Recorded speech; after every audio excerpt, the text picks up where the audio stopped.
Good evening and welcome into Tennessee Volunteers live on the Voice of College Football Network. Tucker Harlan and Jordan Binkley with you on this Monday evening in September, already halfway through the month of September, September 15th.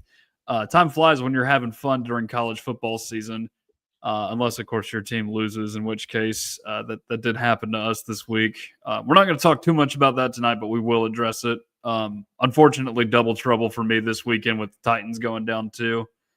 But I at least got to have some joy in that, seeing Byron Young getting a couple sacks. The VFLs are actually doing very nice right now in the NFL, which is impressive because I think Pierce and Norman Lott both got sacks yesterday.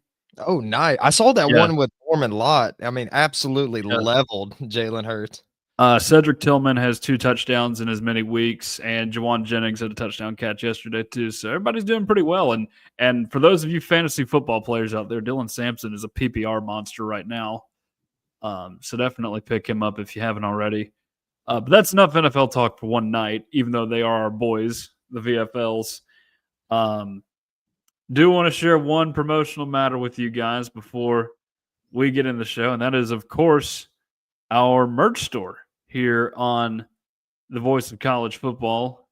And we've been really excited about this thing and everything you can get yourself on this wonderful shop that our guys created over at the Voice of College Football. Huge shout out to Josh Mahler of the Oklahoma channel. See if I can share my screen here. You know, screen sharing is kind of funny sometimes, but we're going to try it. There we go. All right. So here's everything we got here on our merch store. We've got this camo trucker hat. You've got a regular hat. I think there's a couple different colors. You got t-shirts. You got sweatshirts. You got heavyweight t-shirts. You got a polo. You got you a Voice of College Football game mug. You can choose between a black or an orange interior. We've got a Voice of College Football tumbler for you. And if you'd like to keep your drink cold, we've got a koozie for you as well. So all of that is available on our website, vocfb.com. There's a little row of tabs on the top of the website, and it'll say shop. Click on shop, and then you can click on teams once you get to that page, and you can pull up the Tennessee store from there. I'll drop the link in the chat. That way you guys can take a look at that if you're interested. But yeah, that's our merch store. We're really excited about all the stuff that we got there rolling out on the voiceofcollegefootball.com.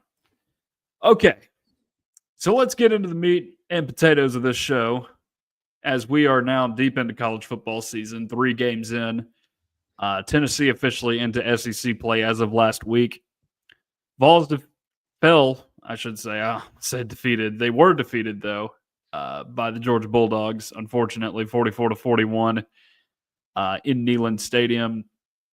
Unfortunate way to go down. A game that you absolutely could have won, and you just coached a little scared there at the end, and you let Georgia have the game. And that's what they did in overtime. It just felt like the moment that kick missed, Tennessee was not going to be able to recover from that setback. We've talked about this game extensively already in our post-game show. I'll drop the link in the chat as well to that. But Jordan, just what are your key takeaways or just observations that you had from that Georgia game that Tennessee dropped on Saturday? Well, I mean, I think there was a few good positives, even though, Tennessee lost, not the outcome that everyone hoped for. But, I mean, Tennessee's got a true wide receiver number 1 now, Chris Brazzell, which I think's been pretty nice because, like I was mentioning on the last show yesterday, I mean, I think he's the first wide receiver 1 Tennessee's had since probably Jalen Hyatt. So it's nice for Tennessee to have a reliable guy to go out there and catch passes. And I mean, man, he was dominating out there during the game. I think he had near like 200 yards receiving and I think 3 touchdowns. I mean, he was playing lights out. And, I thought Joey Aguilar played pretty well too, for the most part. I mean, he did have those 2 interceptions. One of them, Staley slipped up, so you can't really fault him for it too much. Offensive line still looking on point. technically they gave up a sack during that game during the fumble exchange there with Yeah. Aguilar, but I mean, kind of a nitpicky stat right there. But I mean, you don't count that. Tennessee's still yet to give up a sack for the entire season, and they've only allowed 8 tackles for a loss. So offense is looking good for the most part, but the defense, I feel like, left a lot on the table, let Georgia march down the field a lot during time, especially in the run game. I mean, even in the quarterback run game, letting Gunnar Stockton escape there and run for a little bit. So, I mean, I think there's a lot of positives to take away on offense. On defense, I think Tennessee needs to start getting things together. But then, I mean, it's some of it's not their fault either with how much they've been hampered by injuries. So, hopefully Tennessee could get Jermod McCoy back soon. I mean, we still don't have a timetable for him yet. It looks like Gibson's probably going to be out for the year, but hopefully all the other guys that are injured right now can get in, because Tennessee's going to need some more depth as we get into SEC play. Yeah. Yeah, you're going to need that depth. And I agree with a lot of what you said, Jordan. I think you found out a lot of good things about your team in this game. You still don't make up for the agony of defeat with those things.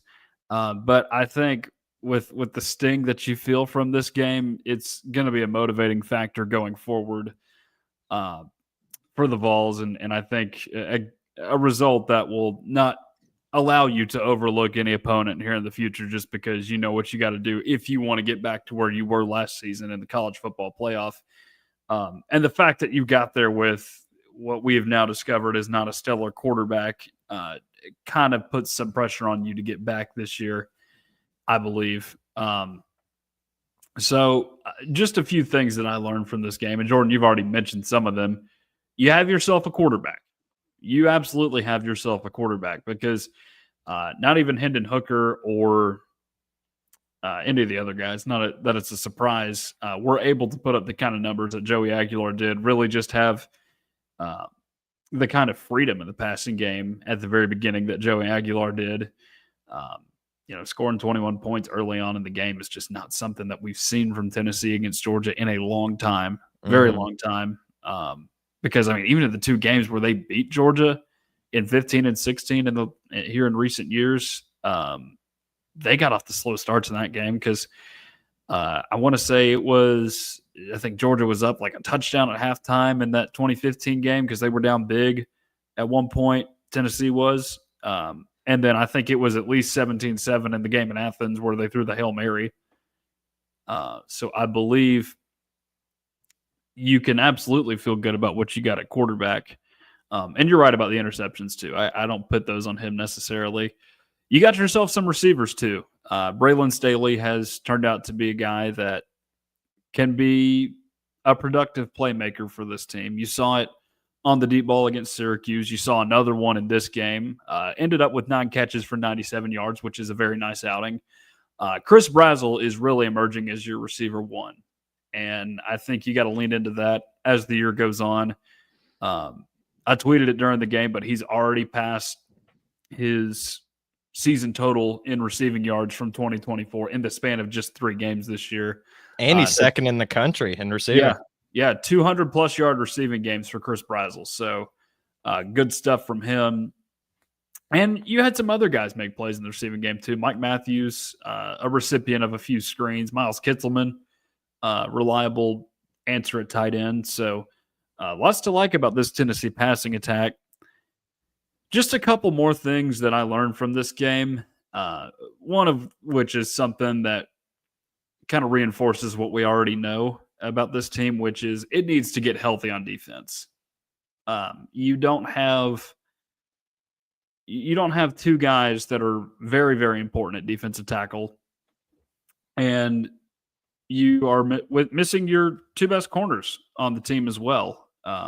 You have either one of those guys. I think you at least are able to slow them down somewhat in the receiving game. I would say if you had Jermod McCoy on one end and then Colton Hood on the other, you'd be just fine. I mean, you wouldn't need both, I don't think, for this game. But if you at least have one of those guys, you put up a little bit more of a fight against Georgia defending the pass. But overall, Tennessee is kind of been hit or miss defensively. A lot of sacks, a lot of TFLs so far, but also a lot of big plays given up by this team. And Josh Heupel in his press conference today did not give any updates on the timelines for injuries. And pretty much the only time he'll ever give you an update on an injury now is if the guy is out for the season, because availability reports have pretty much made it so that coaches don't have to disclose any information that they don't want to the media in a press conference. So, with all that in mind, you don't know the status of Jackson Moy, Jermon McCoy, Ricky Gibson, David Hobbs, or David Sanders for that matter on the offensive side of the ball. I know Sham Umarov was kind of getting lit up, at least according to what a few people saw on the film. I think Brooks Austin was the one that mentioned it, the Georgia guy. But no, I think David Sanders being back would be a huge help for this offensive line, even though they did enough, I feel like, on Saturday to try and keep Georgia out of the backfield. The only other thing I'll add that I learned is that Star Thomas needs way more carries than he's getting. Yes. He is by far your most productive running back right now. That's not a shot at Deshaun Bishop. I like what Deshaun Bishop gives you, but Star Thomas gives you results game in and game out that the other guys just haven't been giving you. Yeah, I mean, Star Thomas, man. I mean, because he played well during that Syracuse game and really shocked me because I didn't really have much opinions on him. I mean, seeing film of him at Duke, I thought that he seemed like he was a good receiving back, and he showed a little bit of that in the Syracuse game. But after playing against Georgia, the times that he stepped in and was on the field, he seemed to be the true running back number one. And don't get me wrong, like I still love Deshaun Bishop. I think he's a very powerful runner. I think he's a very good runner for Tennessee. But I think there's a little bit of a difference on offense when Star Thomas is in. It seems like they move the ball down the field a lot easier. And I'm pretty sure, let's see what it says here. Yeah, he averaged, almost 7 yards per carry against Georgia, which is pretty impressive considering all the defenses they've had in recent years and knowing that Kirby Smart's a defensive guy. I'm just very impressed with him, to be honest, and I just hope to see him to start the games. I don't know if there's like some kind of strategy there, like maybe save. Because Deshaun Bishop's still a good running back. So, it's not the worst thing in the world having him be the first guy to go in. I almost wonder if Tennessee is like just saving Star Thomas a little bit later, whether that's to like prevent any kind of injuries or whatever the fact is. But it seems like whenever he's on the field, he seems like he's the best running back. Yeah. Game was good till the call for one more play before the kick. It was third down instead of kicking for the win, and they end up jumping off sides. Yeah. Yeah, that one hurt a little bit. You had it won there, but I just think I don't know what you do in that situation for coaching. It's easy to say you should have run another play, but they didn't run another play, and they gave Georgia the ball back with 3 seconds left on the clock. So, but overall, I think if you've got a shot at a team like Georgia, you've got to coach in a way that shows you're not scared in that situation. You got to believe in yourself. And I said it yesterday on our live post-game reaction, even though it was kind of a delayed reaction.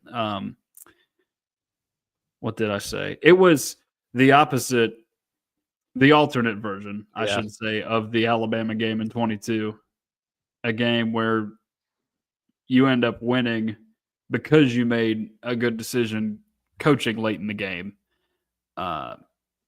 Well, you kind of had to in that scenario because you had the timeout left. But in this situation, I think there's more that you could have done. You got 2 timeouts at your disposal and a few too many seconds on the clock to really be kicking a field goal at that juncture. And at least calm your kicker's nerves a little bit. I think it's something too. And I thought the false start, that was like so shocking for me. Like the way that drive was going, I was not expecting a false start to happen, especially at Neyland Stadium too, like where you got a little bit of control under the crowd.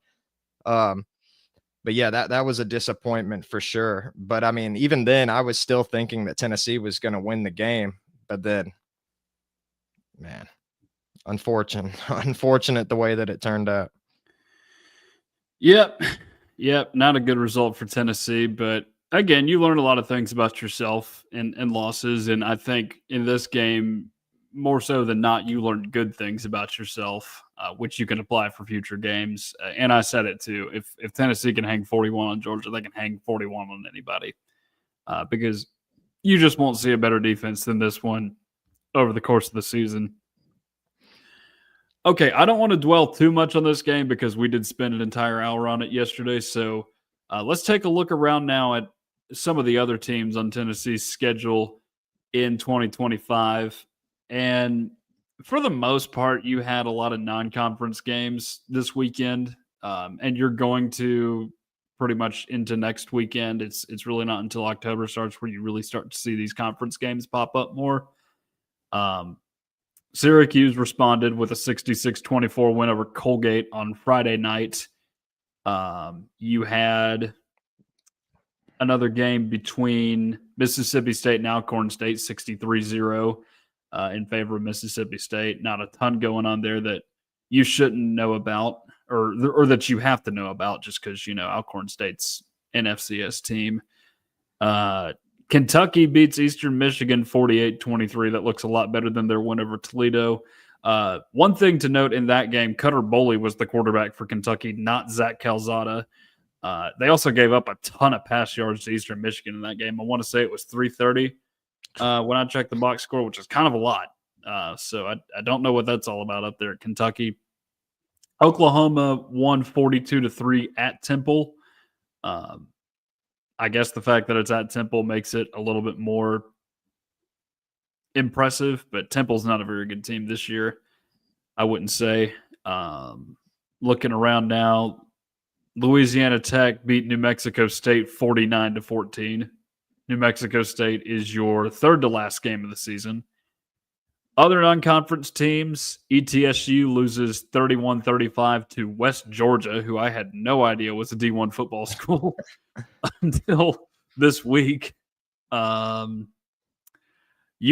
beat Akron 31-28. That is Tennessee's next opponent. We'll talk about that game more near the end of the show. But you did have a few other games of significance, some of which were SEC games, others of which one in particular was not. Starting at the beginning of the schedule here with some of the bigger ones, Arkansas here in a couple weeks is who Tennessee plays. They lost 41-35 to Ole Miss. That's their SEC opener. First really big game of the season for Arkansas. I still don't know what to think about either one of those teams. I think Ole Miss is pretty good. They're not exceptional, I don't think, this year like they were the last couple seasons. Like I don't think they're anywhere close to as good as what they were defensively. They showed some signs of life on offense. Actually started a different quarterback than Austin Simmons. Trinidad Chambliss was his name. I believe he transferred in from Butch Jones's alma mater, Ferris State, to Ole Miss. But no, they did well offensively. Didn't run the ball super well, but I think they were able to throw it pretty well too. And that quarterback was running all over Arkansas too. But offensively, Arkansas played pretty well. 35 points to show for, obviously. I think the final numbers through the air and on the ground were 305 and 221, which is a pretty good day at the office. Only turnover in this game for Arkansas was a literal fumbling away of an opportunity in the final 2 minutes after they had crossed the 50-yard line, which obviously hurts a lot. But Taylon Green taking good care of the football this year for the most part. He's thrown 2 interceptions so far, both against Arkansas State. Went back and watched those highlights just to see what happened on those throws, and it was just situations where he couldn't locate the defender. I think the first one, it was like the linebacker just was looking toward the sideline, and then he looked at Taylon Green and he's like, oh, there's a football coming. I'm going to pick it off. And then the other one, Taylon Green, he threw the ball well, but a little too far right. And then the defender saw it, snuck behind the wide receiver and made a play on the ball. But overall, Arkansas looks very nice offensively. They got a couple more big tests before they get to Tennessee and Memphis and Notre Dame. But it's always tough to read Arkansas with Sam Pittman because on paper they look like they could be really good. some years, but they only end up winning like 6 or 7 games at most in a lot of them.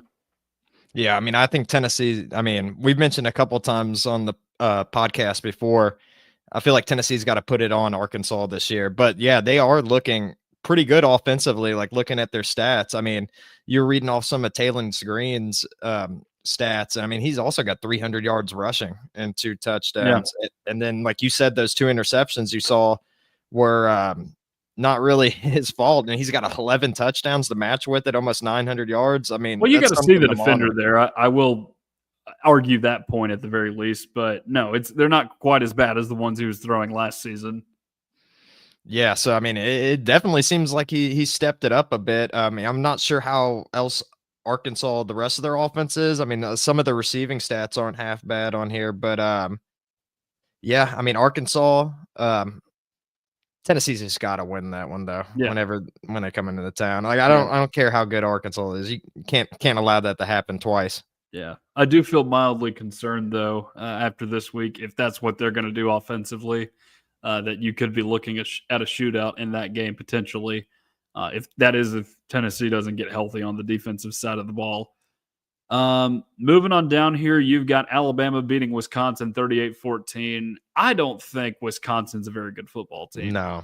I think people are overreacting to that win by Alabama. It's like, oh, they made a statement. No, Alabama didn't make a statement. Wisconsin's not good. That's the worst Power 4 team on their schedule.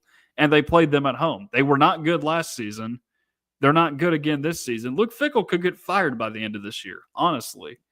That gives me no more hope. Like, unless they go into Athens and just absolutely carve up Georgia's defense and win by like 20 points, you're not going to convince me that Alabama's a superpower right now. Yeah, no, and actually one of my closest friends, he's from the Wisconsin area, and he's a Wisconsin fan. I was talking to him about the game after the fact, and he said that Wisconsin's an absolute train wreck. He's complaining about getting transfer quarterbacks each year that aren't panning out. He's done with Luke Fickell, and I joked with him that they should just go ahead and get Brett Bielema back. Yeah, it might not be a terrible idea. Maybe so. I mean, because Bielema left on his own terms to go to Arkansas. It's not like they fired him. Yeah, so and he was good there. Yeah, maybe you steal him back from Illinois if you'd really like to do that, because he was the coach when Russell Wilson was there, and that's when they were multi-dimensional on offense, not just a run-first offense. But no, I don't think my opinion of Alabama has not been raised any since they dropped that loss the first week against Florida State. Going to need to see what they can do in SEC play to really get a feel for them. Moving on down here, you've got a couple more games of interest later on in the schedule. LSU taking down Florida 20-10 in Baton Rouge. Florida's defense is actually looking pretty good, believe it or not. They've only given up 38 points in the first 3 games of the season. You would think that with a very talented quarterback like DJ Lagway, they'd be just fine. But they threw 5 interceptions in that game against LSU. I think what it is LSU is just a better version of what Florida is right now. LSU's underperforming on the offensive side of the ball, but they look very nice on defense. Florida also very much underperforming on that side of the ball. Very, very underwhelming start to their season. And I think they're wanting to chase Billy Napier out of town. I really do. Well, I was seeing like some records before. I think after that loss that I think he's got a negative record now at Florida, if I'm not mistaken. And his record is actually worse than like all of those other coaches that have been shuffled in, which you wouldn't think. Like it was worse than Dan Mullins. I want to say it was worse than even Will Muschamp's record at Florida. And like they shuffled in a couple of bad coaches there too, with McElwain as well. So I mean, I don't know if Billy Napier is going to stay there much longer. I mean, based on especially all the hype Florida's had going into the season, they already got 2 losses. I mean, I don't think Florida fans are going to be very happy about that. No, and I don't think they're very happy about College Game Day going to Miami just to supercharge that atmosphere down there, which has been dormant for a long time. And it is kind of funny to me that College Game Day is going down to Miami for that game, but like Florida, if Carson Beck can really come out and spin it, it could be a disaster for Florida again, like it was last season in the Swamp against the Hurricanes. And again, no Group of 5 or FCS teams left on that schedule for Florida. It's all SEC, Miami, and Florida State from here. Not only has Miami been like doing good this season too, but you got to factor in that Carson Beck probably knows Florida better than almost anyone in the country. I mean, he's going to go in there. He knows what to expect from Billy Napier and them. So, I mean, it's going to be, I mean, I think it could be an absolute train wreck for Florida, but we'll have to wait and see. All right, last team on Tennessee's schedule is, of course, Vanderbilt, who broke a prolonged losing streak this weekend at South Carolina with an emphatic 31-7 win over the Gamecocks. It's hard to tell with Vanderbilt because I think you absolutely have to say they're not the same old Vanderbilt team because last time they beat two teams on the road by 24 or more points is something I don't know the answer to in back-to-back weeks or in back-to-back road games in general. Like I've seen them win on the road before, but they don't usually do so like that. The last year where they had a win like that on the road, that was that emphatic, was a 40-0 win against a Joker Phillips Kentucky team in 2012, I believe. And that's been a while. So I think you definitely have to look at Vanderbilt as a different animal now. Although I will say this, they're 3-0, and they have two kind of crappy non-conference games coming up in Georgia State, who they did lose to last year, but it is in Nashville. And then they got Utah State at home. So they can be 5-0 going into SEC play, or at least the meat of SEC play, I should say, because they've already beaten South Carolina. But you look at the two teams they've beaten on the road. Number one, you beat Virginia Tech 44-20. We discovered this weekend that Virginia Tech is an awful football team. They lost 45-26 to Old Dominion, fired Brent Pry. They're 0-3. They're not good. So you would hope Vandy could win a game like that. And number two, the minute Lenora Sellers left that game, the wheels came off the train. Dylan Stewart got ejected as well for open fist punching Diego Pavia as well. It just became a whole dumpster fire for South Carolina. And if Sellers is in fact hurt, I'm not saying he's the greatest quarterback in the world, but that takes a lot of wind out of South Carolina's sails. So looking at Vanderbilt, you can't deny what they've done on the field, but at the same time, let's see what they can do against some of these other SEC teams before we go making assumptions about how great they are. Yeah, I mean, it's going to be interesting to see when Vanderbilt comes to Knoxville. I mean, I've been predicting from the very start that, I mean, it's could be the loudest game of the year for Tennessee, considering all the stuff that Diego Pavia's said in the offseason and whatnot. But I mean, Vanderbilt, I mean, just on paper, it seems like they've been doing pretty good so far. And you know, Diego Pavia has still been pretty efficient for the most part as well. I mean, he's only thrown 2 interceptions for the season. And a pretty good completion percentage as well, 73.5. I'm going to be very interested to see how that Alabama game goes this year, considering what happened. And I know Alabama fans, that's probably the worst thing that's happened to them in like about 20 years. So I wonder if Vanderbilt can repeat it or not, or if Alabama's going to come out there and put on a fight. But I mean, the way that Alabama's been playing this year, I wouldn't be surprised if it'd be a close game. But I mean, as far as Tennessee and Vanderbilt goes, I think Tennessee is probably going to play one of their better games, I would imagine, against Vanderbilt, even if they are a good team. I mean, Tennessee should never lose to Vanderbilt, and that crowd is going to be electric. Yeah, it should be very loud. And if all goes according to plan, that could be a game where Tennessee is fighting to get into the college football playoff. So, granted, you have to take care of business on the road and then again at home against Arkansas and Oklahoma.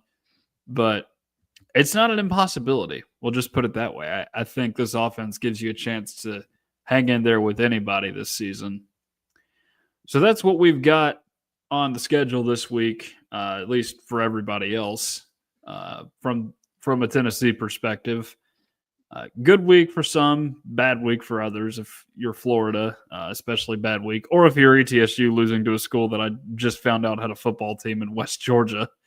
Not a good look for everybody. But let's take a look at the poll now because the voters were actually kind of nice to Tennessee.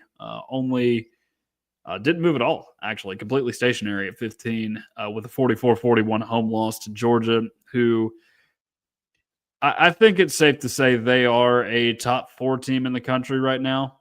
I would stick Ohio State in that conversation. You could put Miami in there too. You know, they've gotten a couple home wins against Notre Dame, who is somehow clinging to the AP poll.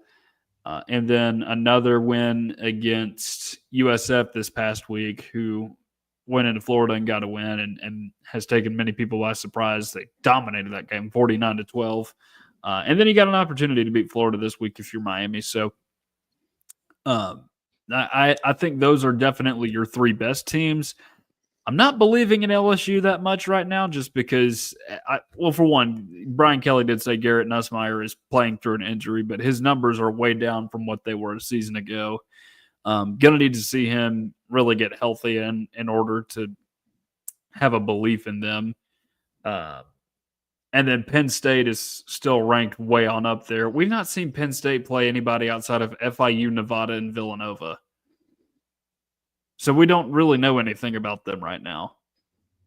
Yeah, and nor does, I mean, we've said it over and over again. Like Penn State, like, I mean, I'll see it when I believe it, when they become like one of these powerhouses that actually are like national championship contenders. Because as far as I've seen from them, they're good for 10-2, 9-3 every single season. And no hate against Penn State either. I'm no Penn State hater. I'm just saying, like, it seems like it's been awfully hard for them to take the next step, which has honestly been a little surprising considering all the how good James Franklin was at Vanderbilt. I really thought that he was going to be a much better coach for Penn State than he's ended up being. Not that he's a bad one, but I thought he was going to be a great one. All right, so some other intriguing poll movements. Florida State jumped up 3 spots to number 7 in the country despite having the week off. I don't know how that happens. I don't know how that happens at all. Moving up that far, so and I think a lot of people are putting too much stock into that Alabama win. Not that the ACC is a phenomenal conference, but I don't think Florida State is worthy of that spot just yet. I think we're getting a little bit ahead of ourselves in the AP poll.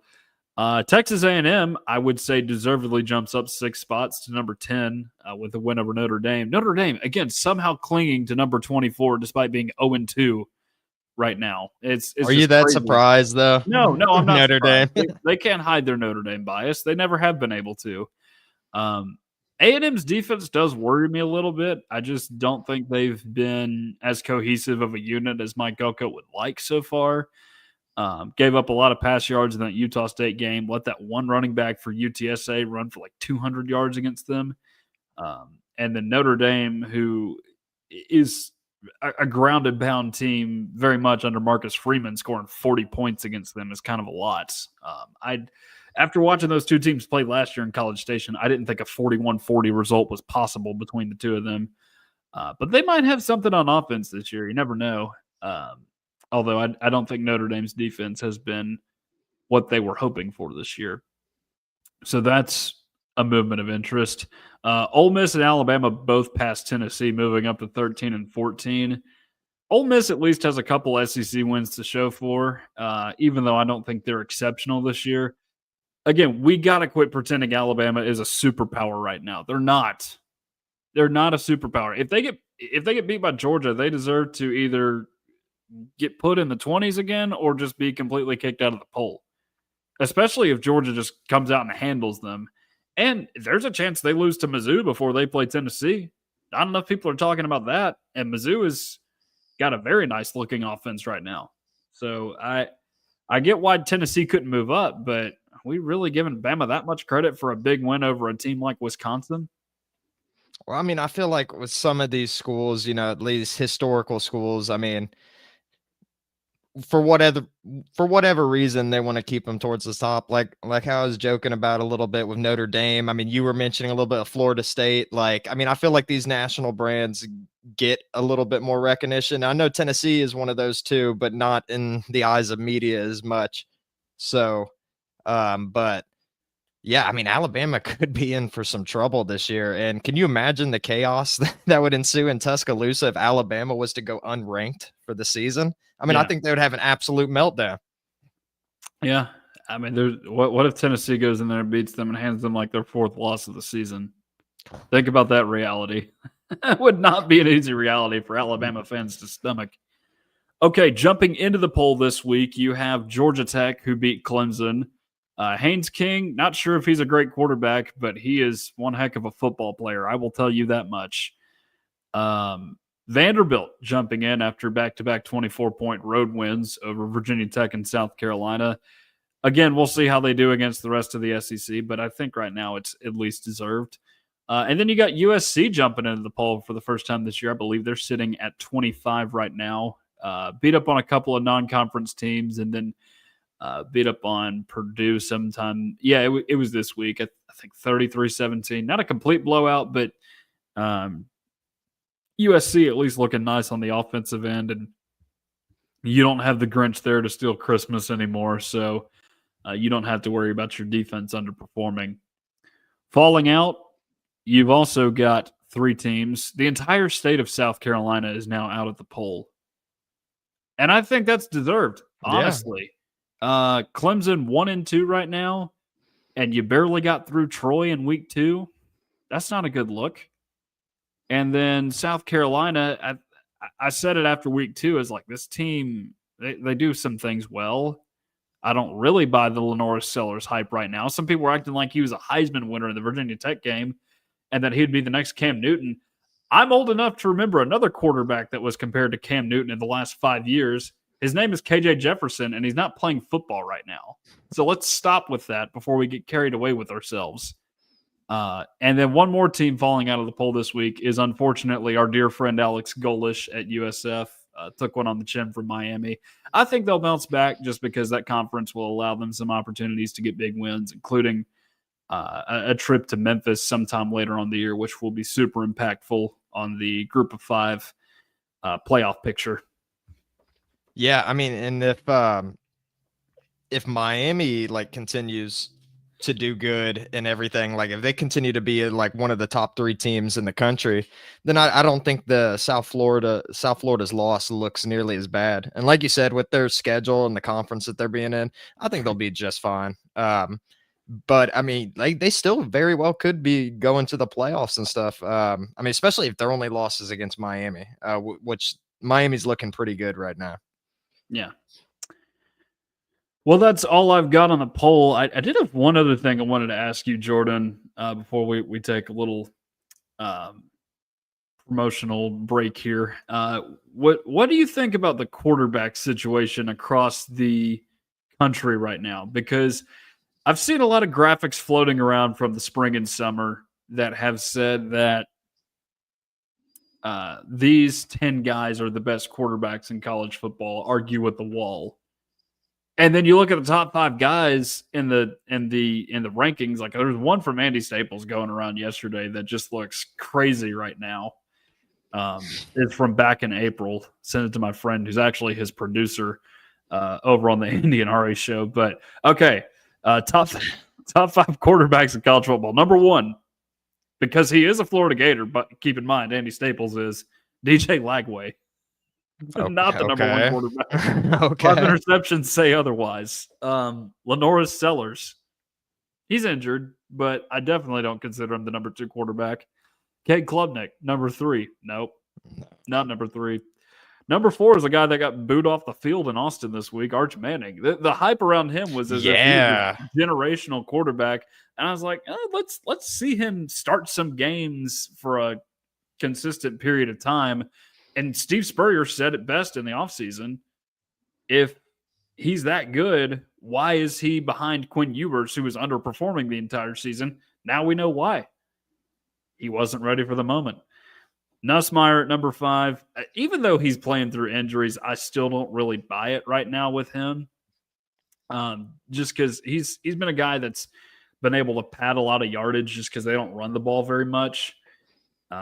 And so far, I mean, it's not been an overly productive season for him. So I don't know if that's going to hurt his draft stock at all. The bottom 5, it gets a little bit better. You have John Mateer, who I actually do think is one of the best quarterbacks in the SEC right now. Darian Mensah, who despite playing for a bad team in Duke, I actually think is a pretty nice quarterback. And then Carson Beck having a nice little redemption story at number 10 down there in Miami. The ones I disagree with in the middle are Drew Aller at 7. He should absolutely not be considered one of the best 10 quarterbacks in the country. There's just no way. And then number 8 being Sam Levitt. Mississippi State game tells you everything you need to know that Sam Levitt is not a top 10 quarterback in the country. But I think you're seeing this narrative too from NFL scouts where it's like the quarterback position is dead. There are no good quarterbacks left. I think we've just been told to look at the wrong guys. Yeah. Because you look in the SEC, there are a few guys that have stuck out, Mateer being one of them, that just wasn't on everybody's radar this year. But you got others too. I know we're a Tennessee show, but Joey Aguilar is absolutely showing why he deserved to be a starting quarterback at Tennessee. Taylon Green having a much better year this year at Arkansas. A lot of teams would love to have that kind of production that he's had through the first 3 weeks of the season. Marcel Reed looked better as a passer than he did last season. Did it against a team like Notre Dame. Gunnar Stockton. Yeah. I was not a believer in Gunnar Stockton until this past weekend, and until I saw him make those big throws against Tennessee. That a touchdown pass to tie the game in the fourth quarter in particular was a moment when I thought that this guy has been overlooked. Like he played not bad against a couple teams in big situations in Texas and Notre Dame last year, but he rose to the occasion this weekend. Bo Pribula at Mizzou, another guy that has been slept on a little bit by everybody else in the SEC media landscape. So I think there are good quarterbacks out there. I just think we haven't paid attention to the right ones. Yeah, I mean, I feel like at least with the past few years, I mean, with me being a Colts fan, as soon as the Colts ended up with Anthony Richardson, I wanted to pull my hair out and scream because I mean, yes, he had all the talent in the world. He had has a cannon of an arm. He could run for days. But I think a lot of recently with these NFL scouts, they're just basing it all off potential. There may be a few things that they really like, a strong arm or a really fast quarterback that can run, that's mobile. But I feel like they're ignoring the complete picture. Not everyone's going to be like Josh Allen. And maybe that's what the NFL scouts are thinking, that they can find their next Josh Allen or Patrick Mahomes, quarterbacks that, didn't know if they were going to be great in the NFL and then ended up becoming the 2 best quarterbacks in the league. I mean, Lenore Sellers, DJ Lagway, and Anthony Richardson, the Colts, I feel like a lot of those 3 players have a lot of similarities, and I really don't think any of them are going to do anything in the NFL, to be honest. And it's yes, you could have a powerful Joe Milton, for example. I mean, powerful arm. He was getting hype in the offseason and everything. And it's you can't just base everything off of just something like a strong arm, something like that. I would take accuracy and knowledge over everything. And that's one thing that made players like Peyton Manning and Tom Brady great. Did they have the strongest arm? No. Were they the best at maybe even one given statistical thing? Maybe not, but they were just good with the knowledge of the game and they tried to make as little mistakes as possible. And I feel like that's what you should be looking at with a quarterback, going into the NFL. And I think there's more that factor into it too. And I think teams put a lot of emphasis on the quarterback, which I would argue you're not going to do much in the NFL, even if you have a great quarterback, if you don't have a good offensive line to block for it. I mean, I know Joe Burrow was an outlier a little bit, but I mean, he's getting beat up left and right. And how much more can he take that? Yeah, he's 3 of his 5 seasons in the NFL have been cut short due to injuries, including this one. Well, we'll see what ends up happening with him, but he has a grade 3 turf toe injury that's going to keep him out 3 months that requires surgery. So yeah, you definitely need a good offensive line. It's the same problem CJ Stroud could have at the Texans, because he's just not surrounded by good offensive linemen on that team. But I just wanted to get your theory on that, because a lot of people are saying that the quarterback position is dead. No, I think it is a scouting issue 100%. Because why, after all these years, would quarterbacks just magically fall off a cliff? I think that they're putting too much stock in these little niche things that they need to look at the bigger picture with. They And want like Josh Allen's. That's what they want. that's exactly what they want. And why base it all on potential? Why don't you look at the actual field of work? Like, why would you want to draft a quarterback? And like, I'm gonna go back to the Colts for a second. I think Anthony Richardson had like what, like 14 touchdown passes, like maybe like his last year at Florida or something like that, and then like a whole bunch of interceptions. And he's like came out as a redshirt sophomore, I'm pretty sure too. Yeah. What about that screams that he's going to be your franchise quarterback? I just don't get it. Nothing. That's why Danny Dimes is ahead of him right now. Oh yeah. College football is even more exciting when you've got some action on the line, and the games are even better when you're cashing in. And the Voice of College Football is the place to be to get the greatest value. Start with my picks. 75% against the money line, 58% against the spread, and I've got a 40-plus year track record. 11-0 in the college football playoff for me last year against the money line, 8-3 against the spread. And I'm just the warm-up act. Steve Merrill of Wager Talk is our ace in the hole, show stopper. 7 years with the Voice of College Football, over 30 years in the industry. Steve gives us analysis on all the big games, but you can't miss Steve's weekly under-the-radar pick. 28-12 against the spread the last 3 years. You also get picks from some of our top analysts here at the Voice of College Football, including Corey Bratta, Matt Zemek, and Steve Dace. Check out those numbers. Become a YouTube or Patreon member for just $99 per month. Go to the main channel on YouTube, click join, and then select the betting tier. Do the same thing on Patreon. Make 2025 a winner now. All right. A few more things before we get out of here that we need to address, all of which are fairly small matters on this show. One of which you can look for later on in the week or in the weeks coming, and that involves recruiting. And this relates to the fallout of one of the programs that has just fired a head coach in Virginia Tech. Andrew Rogers is a 4-star defensive end who plays for Grimsley High School in Greensboro, North Carolina. If that high school rings a bell to you, it's because Faison Brandon is the quarterback there right now. Andrew Rogers canceled his visit to go to Virginia Tech to see Old Dominion last week to come and see Tennessee play Georgia. And that ended up being a pretty good decision because Virginia Tech got crushed by Old Dominion and Brent Pry got fired. And this is what happens. All these guys can hit the portal for a 30-day period if they want to, which, by the way, does make for an intriguing situation at UCLA with a certain couple of individuals that we know about here at Tennessee. But in the case of recruiting, you're seeing a lot of decommitments from UCLA. The Virginia Tech ones haven't been as public, and Andrew Rogers hasn't even decommitted yet, but On3 did lock a protection for him to flip to Tennessee. So keep your eyes out for that. Yeah, I mean, I don't know much about the guy, but I mean, you say he's a 4-star or is he current? Yeah, so he's like a borderline 4-star player. I think he was ranked 3-star by one service, but still he's interested in Tennessee. Therefore, you should be watching for that, especially if he's trying to flip from another school. Yeah, and especially if how much we've seen Tennessee hobbling around on the defensive line. I mean, I think the more the merrier at this point. I mean, because I thought Tennessee had a strong depth coming into the season, the defensive line, but I don't think any of us expected them to be falling out like flies like they have been. So, I mean, if that continues to be the trend for Tennessee, then I say get as many defensive linemen as they can. Yeah, that's what you want, even though this guy is really an edge rusher. But it could never hurt to have more guys on the line, either side of the ball, especially on the offensive line. You need all the help that you can get there. But that's just one minor recruiting note I had for you guys. It was kind of a busy weekend with recruits coming into Tennessee. And even though Tennessee lost, it's still a nice thing to see. Guys get impressed by this environment. They want to come play in it.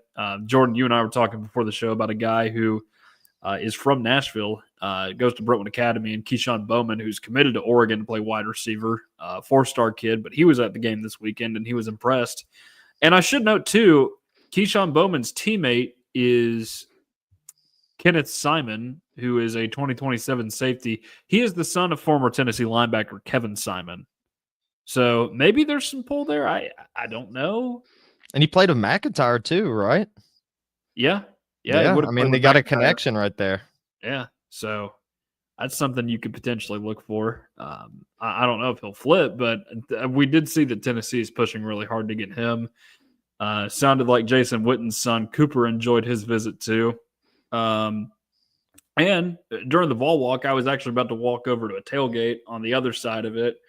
But I look up and all these people are screaming that they see Peyton Manning. Marshall was with them. So Marshall was already getting a visit to Tennessee. Not that he hasn't been to Tennessee before. He's been several times, but getting a feel for the environment, see if he comes here potentially. That's why I tweeted future Tennessee football legend Marshall Manning ? Could be. We'll see.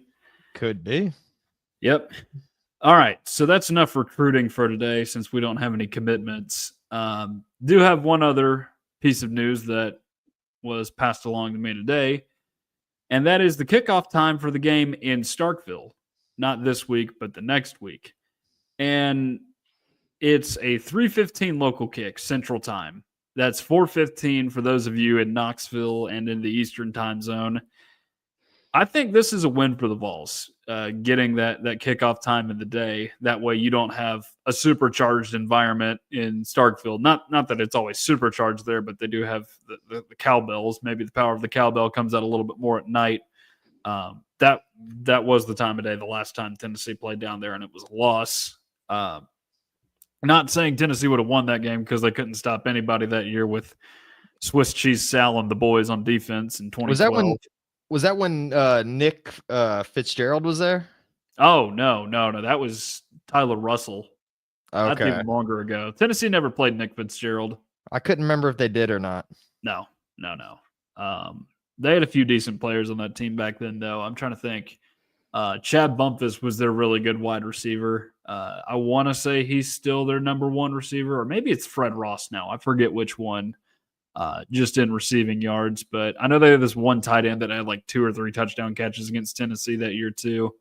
But Cordero Patterson did have a pretty awesome touchdown return in that game too. I remember watching that live. So I would assume you're going to have a better result this time around. But that's one other announcement that came across my desk this afternoon. But overall, I think that's good for Tennessee that they're playing that game earlier in the day as opposed to later.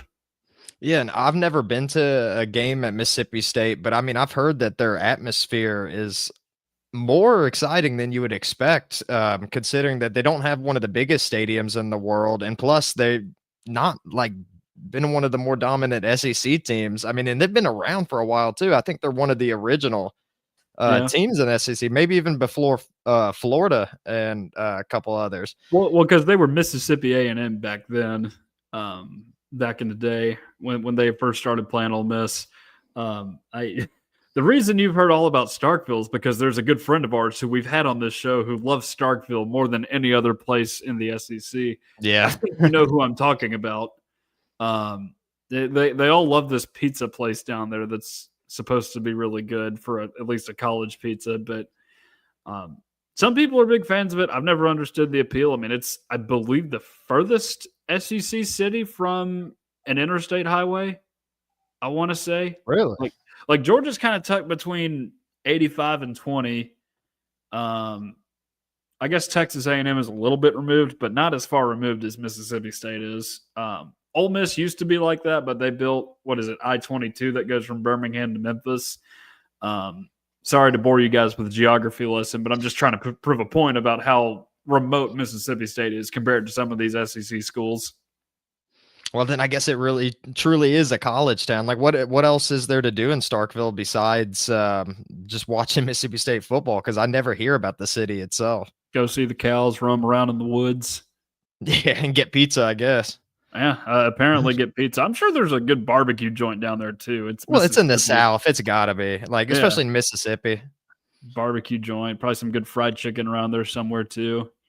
No, if you want to hit up our buddy Charlie Collier, he can tell you all about Mississippi State. I'm sure he's going to the game too because he loves that place so much. Yeah, and they kind of have a pipeline here in Middle Tennessee. I mean, as you know, or at least with Centennial, the high school that I went to, I mean, they were really like pushing hard to get students to come Yeah. down there. And I would argue that it was probably, I mean, I think more people went to Mississippi State than my alma mater, which is MTSU, which is pretty wild considering Yeah. MTSU is only like 40 minutes away. No, that's very wild because MTSU, it does get a lot of people going there from this part of the state, obviously, because we're close to it. But it's a good school too. MTSU is a good school, and yeah, Mississippi State. I think back then just must have had all kinds of money to try and lure people down there. Just all the scholarship money. I should also mention they're doing a whiteout for this game too. Mississippi State is, and they're bringing back that old MSU logo that they had from like when Wayne Madkin was the quarterback. I forget when exactly that was, but they're wearing all white jerseys too. So what should Tennessee wear for that game, Jordan? Ooh, I would like to see the orange on orange, man. I think that'd be Orange fun. helmets or orange jerseys Well, and orange pants. Well, I'm glad you bring up the orange helmets because I'm not one of the haters on Yeah. them. I don't believe in the Okay. superstitions with it. And plus, we know that there's probably some questionable things going on with the South Carolina game to Yeah. begin with. So, can we really blame it all on the helmets? I would love to see the orange helmets come back, but no, I meant the orange jerseys, orange pants. But if they want to throw the orange helmet in, I'm not going to stop them. All right. One more thing before we get out of here, and that is a little focus on Tennessee's next opponent, which is, of course, UAB.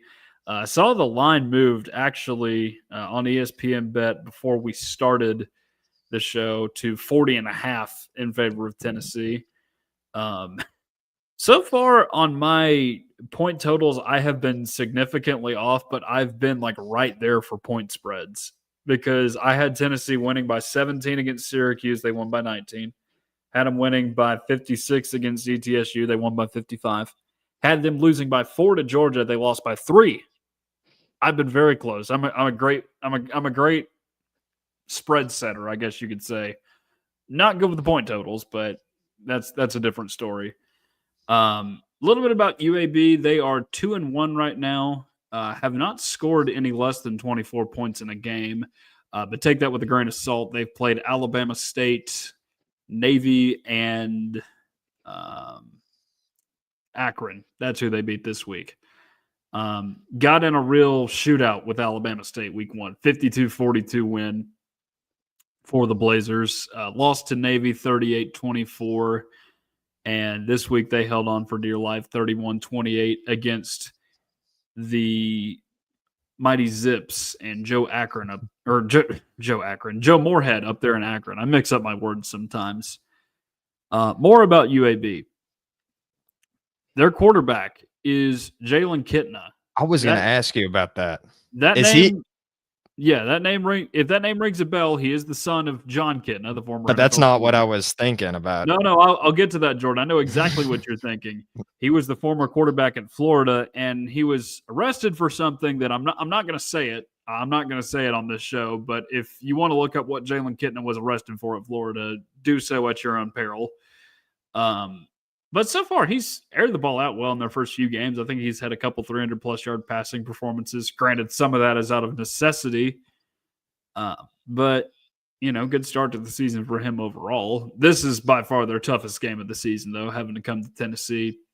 And they're hurting a little bit down there at UAB right now. They've had a few bad seasons in a row. And then we got to talk about their head coach, who is someone that a lot of you should know. Most of you should know. And that is former NFL quarterback and Lipscomb Academy football coach Trent Dilfer. And ESPN analyst, I should add that too. He was on the Monday Night Football broadcast with Susie Colbert and Steve Young back, 10 years ago, maybe? Yeah, I remember him on there a lot. Yeah, he was on Monday Night Football. I think we can agree he's one of the worst quarterbacks to have ever won a Super Bowl. I'm trying to think of more recent guys that have won Super Bowls that were worse than him, but I really can't. Maybe I'm drawing a blank on his name right now. Filled in for Carson Wentz on the Eagles. Foles? Yeah. Oh yeah, Foles. Yeah, you could Just argue because he that was a one. backup. I mean, Foles probably is a better quarterback than Hey, Trent Dilfer, if we're being honest. whenever he played for the Eagles, though, that guy went off. He would Yeah. not do well on any other franchise, but if the Eagles ever needed him to fill in, watch out. He's going to ball out for the I Eagles. mean, even So, before Wentz was there, I mean, I'm pretty sure he had like a crazy, like maybe close to 500-yard passing game. I think when like Michael Vick got hurt or something like that yeah, way back in the day. yeah. But he's just been living off that Super Bowl for a long time. He's not actually that good of an NFL quarterback. Um, and then you got his tenure at Lipscomb Academy, which has caused some real problems for that place here in the last few years. He led them to a couple state championships. They won at least one under him, from what I remember. But um, it's kind of like what Deion Sanders is doing at Colorado. Although there's no proof that what Deion has done is shady yet. But he pretty much brought in this whole entourage of people. Like I want to say Phil Dawson, the former kicker, and his son were there. Mm, Maybe one or two other NFL players on staff that they're names of people that you would recognize. Um, they all came in there, had some very talented players, two of which are on Tennessee's roster right now, and Caleb Beasley and Edwin Spillman. Did have a third in Nate Spillman, but he transferred to, I don't know, somewhere in the state of North Carolina. But yeah, they had some good teams in those years, but after he left, they hired the Titans' former center, Kevin Mawai, and they got in trouble. They got in big trouble, and now they've really? been hit with like postseason bans. They had like 29 players on their team, so you had kids transferring from like public schools just so they could play football at Lipscomb Academy because the opportunity was there for the taking. I know for a fact there was a postseason ban instated on Lipscomb Academy uh, just because of certain things that happened. I don't know if they were directly related to Dilfer. They probably were, though. I think that's a fairly safe assumption. So is it like potential, like illegal recruiting or something like that? I don't know the ins and outs of it, but a lot of money was spent on that place in a very short period of time. Like they put up that very, very, very high class practice facility right next to their football stadium because I remember I used to drive by there and not think much of it, but now it's like basically it's as nice as Tennessee's indoor facility. Not as many weight rooms in there and whatnot, but still very, very nice for a high school facility.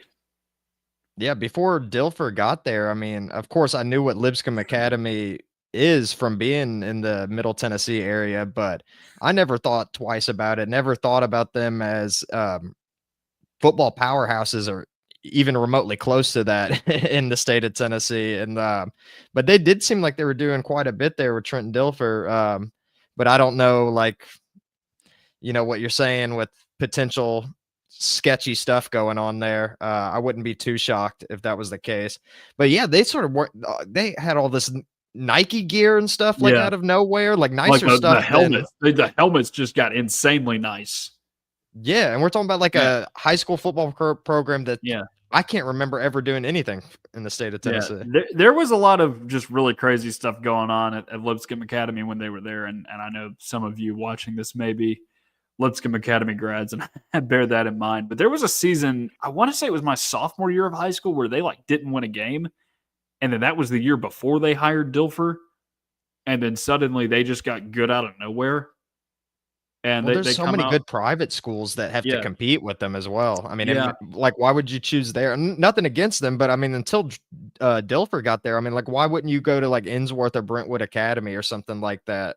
Like, you wouldn't want to go to Lipscomb unless they had NFL coaches. yeah. Only a handful of teams that or private schools, I would say that you could go to that um, we're just not top notch. Like, I mean, you mentioned a couple of them, and BA and Ensworth. Obviously, MBA is a place that a lot of good ones go to.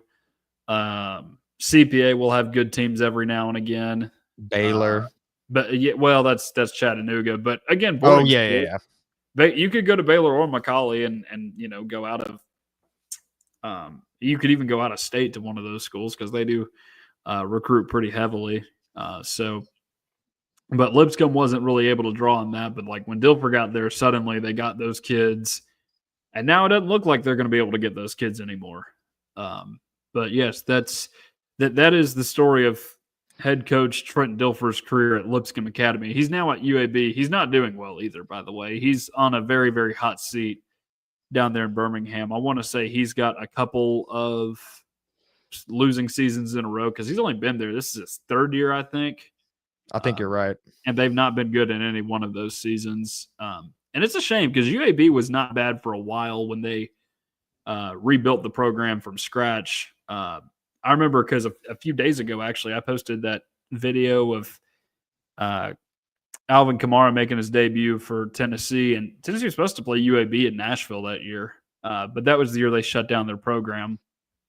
The last time they played, I believe, was that 2019 homecoming game where Tennessee beat them, like I think 30-7 was the score. And Bryce Thompson had at least 2 interceptions in that game, if memory serves me correctly. So they played UAB a good bit in the past. Oh, gosh. I just remember that game where they beat them in overtime in Derek Dooley's years. I remember that too. I was gonna say because their quarterback was someone that I had like a weird fixation on him because I had a football card when I was a kid, him coming in the NFL. And it was the first card that I had ever seen that listed player's position with a dash going through it. And what I mean by that is they listed him as a quarterback / receiver. And I'm talking about Joe Webb, who ended up being he ended up playing both in the league too. Like he played a little bit of receiver in the NFL and he played quarterback. He was a backup quarterback for a while. Yeah. So, I mean, I was like, that's so cool. This dude could play quarterback and receiver. Cause I was like, probably like 10 years old at the time, but I remember Joe Webb and, thinking it was pretty cool that he could play 2 positions. All right. Score predictions, Jordan. Do you have one? Well, you said that Tennessee's like favorited by like 40 points. Yeah. I would take the over on that based on how the season's been. I don't know if I have an official prediction, but I would assume I'll say Tennessee wins by 50 points. All right. We'll go 63-10. Let's make it a little bit weird. 53-point margin of victory. But ultimately, I think Tennessee wins this game pretty big. All right, Jordan, did we miss anything else? Well, there was a couple things that I just wanted to mention real quick. Not really much to go into, but I was checking some stats today that might be interesting to some of the viewers. So we mentioned earlier that Chris Brazel is second in the FBS in receiving yards, but Joey Aguilar is also he's 10th in passing yards right now. And then as far as Tennessee's team goes, they are number 6 in total offense, 6 in sacks allowed, which we mentioned earlier they probably should be tied for first. I mean, because it was a questionable sack. But there is one concerning stat on here that Tennessee is number 85, tied with Louisiana in total defense. So that's one glaring issue right there. But besides that, I mean, Tennessee seems to be doing pretty good by statistically on offense, but 85 ranked defense is pretty bad. Not great by any means. All right, well, that is going to do it for us tonight here on Tennessee Volunteers Live. We thank all of you for watching us tonight. If you like what you see, please like, share, and subscribe to Tennessee at the Voice of College Football. Running out of gas here. Again, we are live every Monday at 8 Eastern time. We will have hopefully another post-game show for you next week, maybe on Sunday, because I know for a fact I will be at the game again this week just to see the Vols play UAB. But we will pass along more information when we get it to you. Thank you all for tuning in. If you like what you see, again, please like, share, and subscribe. Tell your friends about us, too. Really helps us out. Helps you get close to all the great Tennessee football content that you enjoy. For Jordan Binkley, I am Tucker Harlan. We will talk to you guys again next week. College football is even more exciting when you've got some action on the line, and the games are even better when you're cashing in. And the Voice of College Football is the place to be to get the greatest value. Start with my picks. 75% against the money line, 58% against the spread, and I've got a 40-plus year track record. 11-0 in the college football playoff for me last year against the money line, 8-3 against the spread. And I'm just the warm-up act. Steve Merrill of Wager Talk is our ace in the hole, show stopper. 7 years with the voice of college football, over 30 years in the industry. Steve gives us analysis on all the big games, but you can't miss Steve's weekly under-the-radar pick. 28-12 against the spread the last 3 years. You also get picks from some of our top analysts here at the Voice of College Football, including Corey Bratta, Matt Zemek, and Steve Dace. Check out those numbers. Become a YouTube or Patreon member for just $99 per month. Go to the main channel on YouTube, click join, and then select the betting tier. Do the same thing on Patreon. Make 2025 a winner now.